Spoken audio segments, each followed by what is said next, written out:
Hello guys, WordPress series টিউটোরিয়ালের চতুর্থ পর্বে আমি আছি আপনাদের সাথে মোহাম্মদ ইমরান হোসেন, একজন web design and digital marketer হিসেবে কাজ করছি বিভিন্ন প্ল্যাটফর্মে। গত পর্বে আমরা যেই রিসোর্টটা নিয়ে আলোচনা করেছিলাম সেটা হচ্ছে যে লোকাল হোস্টে কীভাবে ওয়ার্ডপ্রেস সেট আপ করতে হয়, সেই বিষয়টা আমি গত পর্বে ক্লিয়ার করেছি আপনাদের সাথে। এই পর্বে আপনাদের সাথে শেয়ার করব লাইভ সার্ভারে কিভাবে ওয়ার্ডপ্রেস সেটআপ করতে হয়। সেই জন্য আপনাদের প্রয়োজন পড়বে একটি হোস্টিং, একটি ডোমেইন। ডোমেইন হচ্ছে সাপোর্ট আমি যদি এখানে আমার একটা ডোমেইন নেম যদি সার্চ করি offergold.us, তাহলে আমি দেখতে পারবো এখানে একটা ইন্টারফেস আসবে। এখানে ইন্ডেক্স অফ দেখাচ্ছে, মানে এখানে হোস্টিং এর সাথে বা ওয়ার্ডপ্রেস সেটআপ নেই এই ডোমেইন অ্যাড্রেসে। সো আমাদের যে কাজটা করতে হবে সেটা হচ্ছে যে যখন প্রথম আমরা একটা ডোমেইন হোস্টিং আগে পারচেজ করতে হবে। আমি যদি নেমচিপে যাই তাহলে দেখতে পারবো namecheap.com। লাইভ সার্ভারে কাজ করতে হলে অবশ্যই একটা ডোমেইন আপনার পারচেজ করতে হবে এন্ড একটা হোস্টিং পারচেজ করতে হবে। নেমচিপ থেকে আমি ডোমেইন হোস্টিং পারচেজ করতে পারি। এই দুইটা যদি একই কোম্পানি থেকে যদি ক্রয় করেন তাহলে ডিএনএস নিয়ে কোনো প্রবলেম থাকবে না। ডিএনএসটা কি? এই ডিএনএস নিয়ে আমি নেক্সটে একটা ভিডিও বানিয়ে দেব, বা হোস্টিং ডোমেইন কিভাবে কানেক্ট করতে হয়, একটা ডোমেইন একটা হোস্টিংয়ের সাথে কিভাবে কানেক্ট করতে হয়, অথবা একটা ডোমেইন এক কোম্পানি থেকে কিনলেন আর হোস্টিং আরেক কোম্পানি থেকে কিনলেন, দুই কোম্পানিকে অ্যাডজাস্ট করতে হবে, মানে ডিএনএস অ্যাড করতে হবে। এই ডিএনএসটা কিভাবে অ্যাড করতে হয় সেটা একটা ভিডিওর মাধ্যমে সম্পূর্ণ ক্লিয়ার করে দেওয়ার চেষ্টা করব। এখন ধরে নিন আপনি এই নেমচিপ থেকে একটা ডোমেইন একটা হোস্টিং পারচেজ করলেন। সো যদি একই কোম্পানি থেকে দুইটা প্রোডাক্ট পারচেজ করেন অটোমেটিক ডিএনএস কালেকশন করা থাকে। যদি ডিএনএস কালেকশন করা থাকে তাহলে আপনার ডোমেইন নেমটা পরে যদি ইন্টার দেন আপনার সামনে এইরকম একটা ইন্টারফেস আসবে।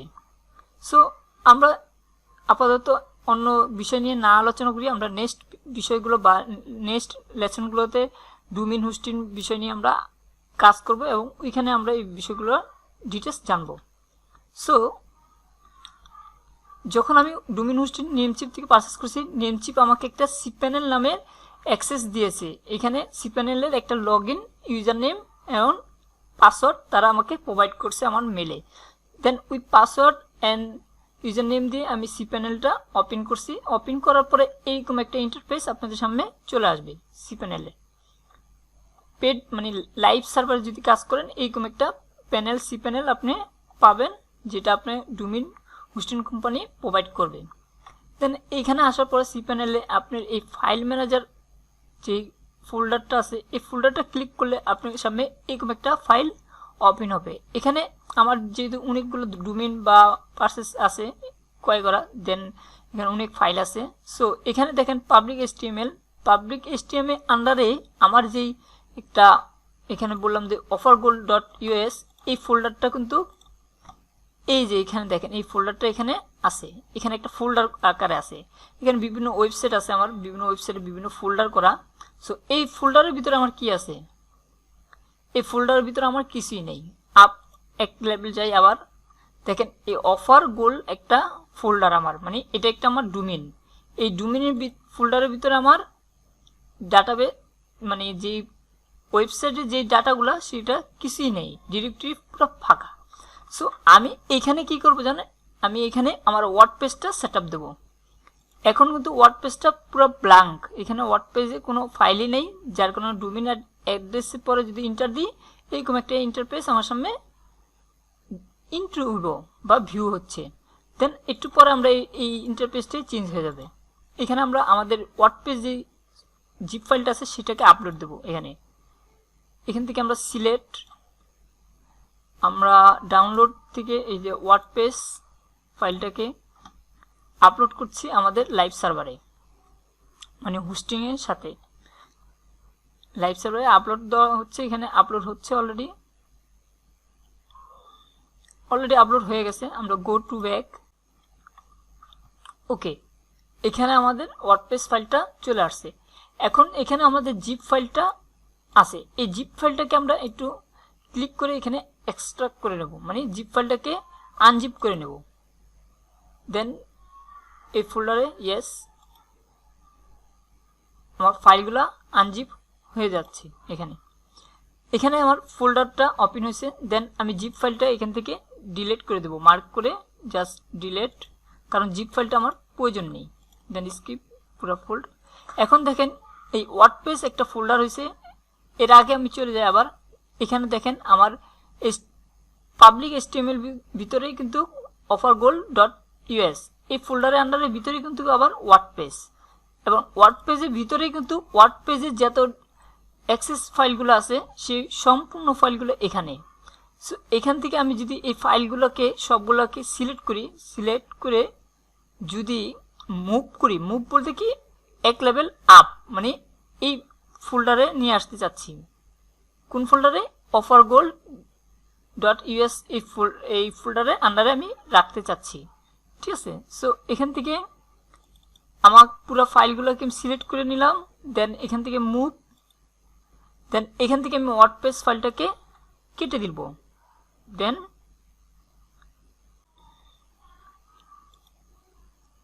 এখন দেখেন এই ফোল্ডারটা পুরো ফাঁকা, ওয়ার্ডপ্রেস ফোল্ডারটা পুরো ফাঁকা। এই ফোল্ডারটা আমি ডিলিট করে দেবো এখান থেকে, ডিলিট। দেন আমি যদি আবার ব্যাগে যাই, আপ টু ব্যাগ, এখান থেকে offergold.us এই ফোল্ডারের আন্ডারে আমার কি ওয়ার্ডপ্রেস সম্পূর্ণ ফাইলগুলা। সো এখন যদি আমি এই ওয়েবসাইট ডোমেইন অ্যাড্রেস বারে যদি একটু রিফ্রেশ দিই, কিছু একটা পরিবর্তন আমি দেখতে পাবো। ইয়েস, আমরা যে তৃতীয় পর্বে আমরা যে দেখেছিলাম ওয়ার্ডপ্রেস লোকাল হোস্টের পরে আমরা যখন ইন্টার দিয়েছিলাম তখন আমাদের সামনে এইরকম একটা ইন্টারফেস চলে আসছিল। সো লাইভ সার্ভারও সেম প্রসেসটাই কিন্তু এখানে চলে আসছে। এখন বলে রাখি একটা কথা, এই ওয়ার্ডপ্রেস লাইভ সার্ভার যখন আমরা আপলোড করেছি তখন কিন্তু আমাদের কাছে যে PHP মাই অ্যাডমিন যে অপশনগুলো ইউজার নেম এন্ড ডাটাবেসটা চাই নাই, তো এটা আমাদের কাছে চাবে। Database, user name and password তিনটা জিনিস চাবে। তো সেই তিনটা চাওয়ার আগে আমরা এখান থেকে কন্টিনিউ দিই। দেন সেম প্রসেসটাই আমাদের সামনে হাজির হয়েছে। সো আমরা এখান থেকে এই তিনটা নিয়ে লিখে নিই, তিনটা নোটপ্যাড করে নিই। দেন তিনটার জন্য তিনটা নাম আমরা সেট করে নিই।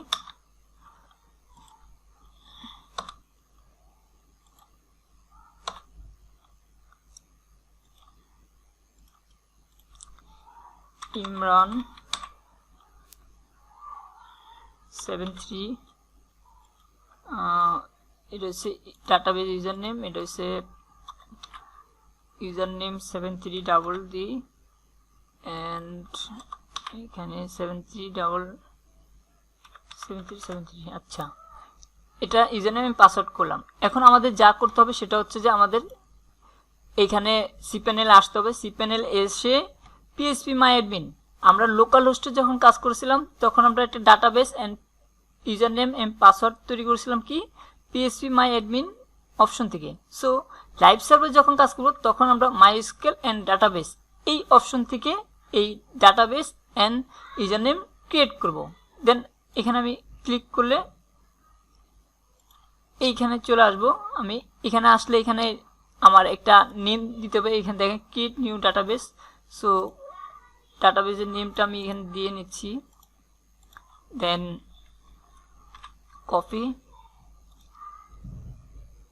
ক্রিয়েট ডাটাবেস, গো ব্যাক, আমার ডাটাবেসটা ক্রিয়েট হয়ে গেছে। দেন নিচের দিকে গেলে আমি একটা ইউজার নেম দেখতে পারবো। এখানে আমার অনেকগুলো ডাটাবেস তৈরি করা আছে আগের থেকে। সো সর্বশেষ যে ডাটাবেসটা তৈরি করেছি সেটা হচ্ছে এটা, ঠিক আছে। সো এখানে একটা MySQL ইউজার নেম, এখানে ইউজার নেমটা তৈরি করব আমরা। ইউজার নেম, এখানে পাসওয়ার্ড,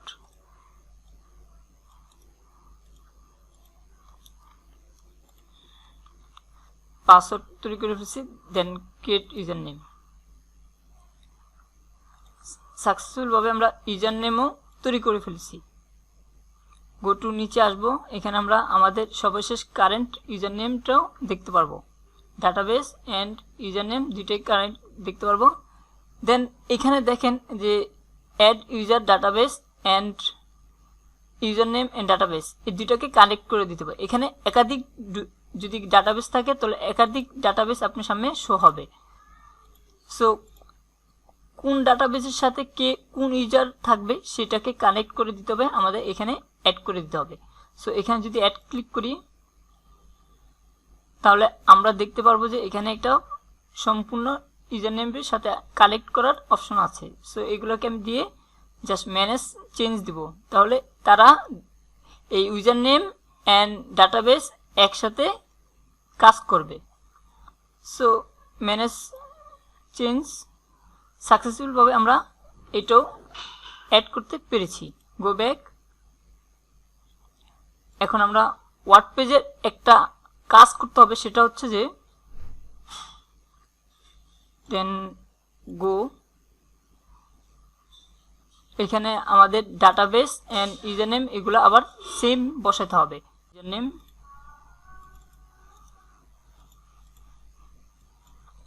দেন পাসওয়ার্ড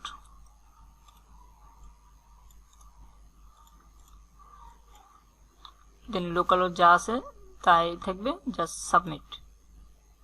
দেন আমরা আবারও সাকসেসফুলভাবে একটা পপআপ পেয়েছি যেটা ওয়ার্ডপ্রেস ইনস্টল করার জন্য আমাদেরকে দেখাচ্ছে। দেন আমরা এখান থেকে ওয়ার্ডপ্রেস ইনস্টল একটা সাইট নাম দিতে পারি, বেস্ট সাইট। দেন এখানে আমার ইউজার নেম চাচ্ছে, এখানে আমি আবার সেম ইউজার নেম অ্যান্ড পাসওয়ার্ডটা দিচ্ছি 333 কনফার্ম। এখানে একটা ইমেল অ্যাড্রেস, জাস্ট ডেমো, আমি এখানে ইউজার নেম অ্যান্ড পাসওয়ার্ডটি ডেমো দিচ্ছি, ঠিক আছে, এবং মেলটাও ডেমো দিচ্ছি জাস্ট আপনাদেরকে দেখানোর জন্য। Then install now. গত পর্বে আমরা যেটা দেখাচ্ছিলাম সেটা হচ্ছে লোকাল হোস্টে, আর বর্তমান যেটা দেখাচ্ছি সেটা হচ্ছে লাইভ হোস্টে। So install now. Then log in. সাকসেসভাবে আমরা ওয়ার্ডপ্রেস সেটআপ ইনস্টল করে ফেলছি। দেন এখন লগ ইন করবো ইমরান